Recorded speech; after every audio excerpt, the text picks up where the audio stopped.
ఢిల్లీ హైకోర్టులో CBI special director Rakesh ఆస్థానాకు ఎదురుదెబ్బ తగిలింది.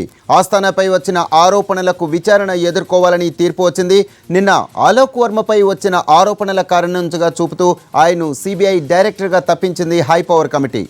ఇప్పుడు అవే అవినీతి ఆరోపణల విచారణ ఎదుర్కోవాలని రాకేష్ ఆస్థానాను కూడా కోర్టు ఆదేశించింది. ఆస్థానాపై విచారణ 10 రోజుల్లో పూర్తి చేయాలని కోర్టు సిబిఐను ఆదేశించింది.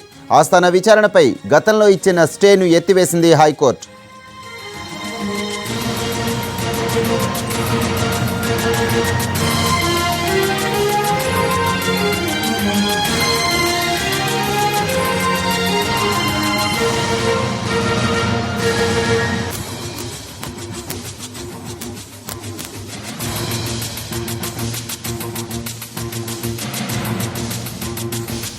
మరోవైపు ఫైర్ సర్వీసెస్ డీజీగా బదిలీ అయిన అలోక్ వర్మ సిబిఐ డైరెక్టర్ పదవికి రాజీనామా చేశారు.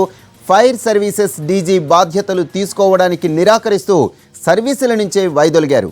అటు అలోక్ వర్మ చేసిన బదిలీని రివర్స్ చేస్తూ సిబిఐ తాత్కాలిక డైరెక్టర్ నాగేశ్వరరావు ఆదేశాలు ఇచ్చారు.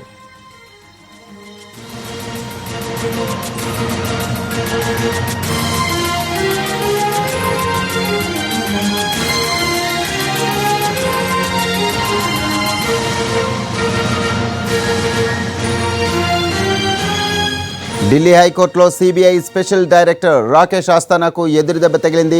ఆస్థానాపై వచ్చిన ఆరోపణలకు విచారణ ఎదుర్కోవాలని తీర్పు వచ్చింది. నిన్న అలోక్ వర్మపై వచ్చిన ఆరోపణలు కారణంగా చూపుతూ ఆయన్ను సిబిఐ డైరెక్టర్గా తప్పించింది హైపవర్ కమిటీ. ఇప్పుడు అవినీతి ఆరోపణలపై విచారణ ఎదుర్కోవాలని రాకేష్ ఆస్థానాను కూడా కోర్టు ఆదేశించింది. ఆస్థానాపై విచారణ 10 రోజుల్లో పూర్తి చేయాలని కోర్టు సిబిఐను ఆదేశించింది. ఆస్థానా విచారణపై గతంలో ఇచ్చిన స్టేను ఎత్తివేసింది.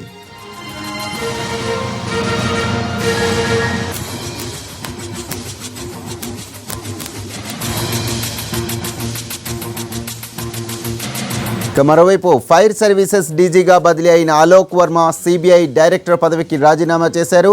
ఫైర్ సర్వీసెస్ డీజీగా బాధ్యతలు తీసుకోవడానికి నిరాకరిస్తూ సర్వీసుల నుంచే వైదొలిగారు. అటు అలోక్ వర్మ చేసిన బదిలీని రివర్స్ చేస్తూ సిబిఐ తాత్కాలిక డైరెక్టర్ నాగేశ్వరరావు ఆదేశాలు ఇచ్చారు.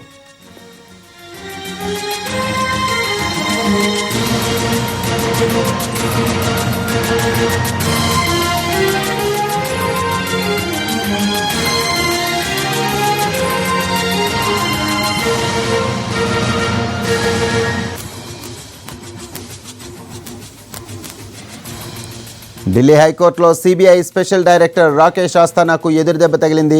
ఆస్థానాపై వచ్చిన ఆరోపణలకు విచారణ ఎదుర్కోవాలని తీర్పు వచ్చింది. నిన్న అలోక్ వర్మపై వచ్చిన ఆరోపణలు కారణంగా చూపుతూ ఆయన్ను సిబిఐ డైరెక్టర్గా తప్పించింది హైపవర్ కమిటీ. ఇప్పుడు అవినీతి ఆరోపణలపై విచారణ ఎదుర్కోవాలని రాకేష్ ఆస్థానాను కోర్టు ఆదేశించింది. ఆస్థానాపై విచారణ 10 రోజుల్లో పూర్తి చేయాలని కోర్టు సిబిఐను ఆదేశించింది. ఆస్థానా విచారణపై గతంలో ఇచ్చిన స్టేను ఎత్తివేసింది హైకోర్టు. మరోవైపు ఫైర్ సర్వీసెస్ డీజీగా బదిలీ అయిన అలోక్ వర్మ సిబిఐ డైరెక్టర్ పదవికి రాజీనామా చేశారు. అలానే ఫైర్ సర్వీసెస్ డీజీగా బాధ్యతలు తీసుకోవడానికి నిరాకరిస్తూ సర్వీసుల నుంచి వైదొలిగారు. అటు అలోక్ వర్మ చేసిన బదిలీని రివర్స్ చేస్తూ సిబిఐ తాత్కాలిక డైరెక్టర్ నాగేశ్వరరావు ఆదేశాలు ఇచ్చారు.